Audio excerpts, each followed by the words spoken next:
to Books and Things with Joan. So today we're going outdoors. Like the sun is beautiful, it's so warm. I just had to shoot this video outside. It's beautiful. If this is your first time watching, you're very much welcome to my channel, and if you're a returning subscriber, I'm so pleased to always have you back here. So today's video is about the book I've always wanted. 2 weeks ago somebody gifted me the book. Talk about faith. I could not wait to make a video about it. Unfortunately, yesterday I was busy, and today I said I'm not going to miss the opportunity to shoot this video. And the book we'll be talking about today is The 5 Love Languages. I'm sure you've heard of the 5 love languages, probably from a TED Talk, friends. You've read a few blogs about the different love languages, and I have as well, but I'd never actually read the book. Like most theories, we always read the articles and listen to the TED Talks, but really don't actually get the feel of the book. And I was so happy somebody gifted me this book, and thank you very much. Let's get into the book.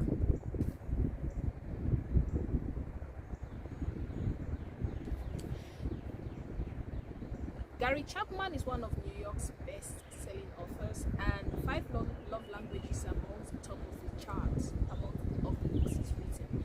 So because this book in my opinion did so well, and it's still doing so well, because it's very practical, it's an easy read, and it's relatable. If you're in a relationship, or you plan to be in a relationship, or you just want to improve your relationship with friends, colleagues, and your child or family, then this is a book to read. This isn't just a book for lovers, because it helps you understand people while meeting their needs, if I can put it that way. There are a lot of lessons. It explains the love languages, the 5 different love languages. I'm just going to run through. If you want more details on the 5 different love languages, I'll just put a few links in the description box for different websites and TED Talks to talk about the 5 love languages, and you can just go and enjoy. Let's go into the 5 love languages. The first love language, according to Garry Chapman, are the words of affirmation. So words of affirmation are the first love language. Second love language is the quality time. Third love language is gifts, like receiving gifts. Fourth love language is acts of service, and the 5th love language is physical touch. So like I said before, I'll just put all the links and different TED videos about the love languages in the description box if you want to know more about the love language. And of course, I'm going to book a link. I'll put the link to the book if you want to get a copy and get a book. Like I said before, the book is a very easy read. If you're somebody who doesn't like complex writing, this is a book for you. It's written very simplistic language, and I think it was very intentional, because different people actually will read this book, and you don't want to make it too technical and too complicated that nobody will want to read it. So the lessons I got from reading this book are many, because I learned a lot about myself. I learned a lot about how people receive different things and how different people express their love languages. And the first major lesson I learned from this book is that we give what we want to receive. So we give what we want to receive.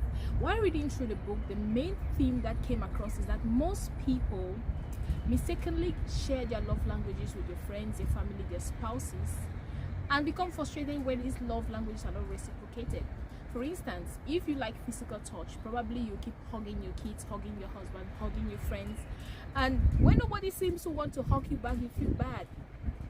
Or if you're somebody who likes quality time, you always make time for family, you make time for friends, you make time for colleagues or whoever, but when they don't make time for you, you feel bad. And it doesn't mean they don't care about you, it doesn't mean you don't matter. They just don't understand what your love language is, and probably they may be expressing another love language to you which isn't the same. So maybe your let's say your love language is quality time, and your sister or your husband or your wife, for example, keeps giving you gifts.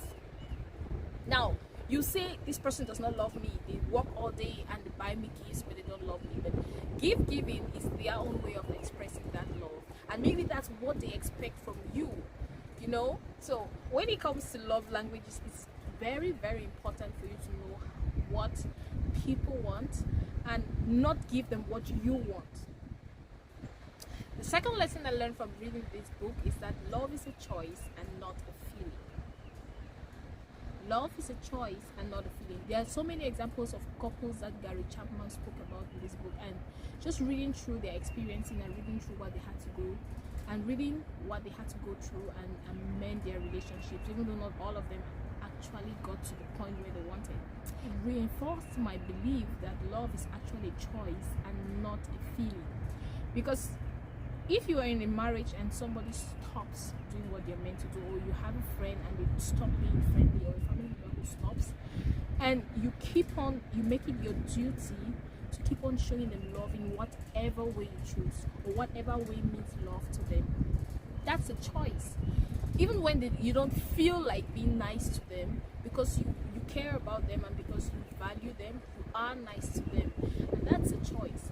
If you're coming back from school one day and your sister made you mad and you still helped fold her clothes in the laundry, or you helped do the dishes even though your parents made you mad, that's a choice. That's a choice. So the recurrent message that I also got from this book is that it's a choice, and you have to be intentional about that choice. It's not automatic. Love is very intentional, and it's a choice. So if you want to be in love and stay in love, you have to make that choice. And sometimes it may be one-sided, and you need your effort to keep pushing in order to make the other person warm up to you.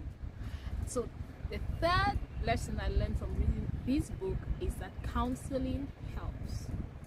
Yes, my African people, counseling helps. You know, I decided to use this particular point because most of our African parents and most people from Africa feel like counseling is a taboo. It's like if you go for counseling, that means there's definitely something wrong with you, and it's an extreme situation, and it's unrepairable, and like no. But I just want to say that we need to develop the habit to go for counseling, because reading through this book I realized that most people discover their love languages and what exactly was the cancer eating their relationships in counseling. Of course, we're not naive to believe that all couples who go for counseling actually do get positive results, but it does help. It may not give you 100% result, but it might give you a clue into what you may be missing. Because notice, the counselor has seen your situation in 10, 15, 20, 30 other couples, and he or she has a track record of tactics or tips that actually worked for the other people. So why don't you try it for yourself? You may be lucky and it may work for you.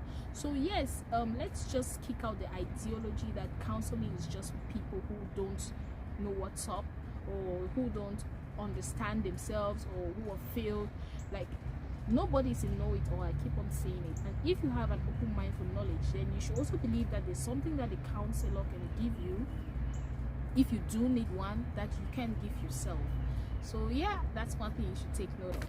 Like I said before, I'm just going to put a few links of the 5 languages of websites, TED Talks, and of course the link of the book on Amazon. So if you want to get a copy, you can always grab a copy whenever you want, or watch a TED Talks and all of that. I'm just trying to keep the videos as short as possible. I receive requests from a few people to make the videos 10 minutes or below, just so you can have enough time to flip through. Based on popular requests, I'm just going to make the videos shorter, so you can be able to download and share and do whatever you want to do with them. And yes, like I said before, thank you very much for always coming here. Thank you for always watching, and it's because of you that I keep doing what I'm doing. Thank you once again, and happy new month of April. I wish you the best this month, and see you next week.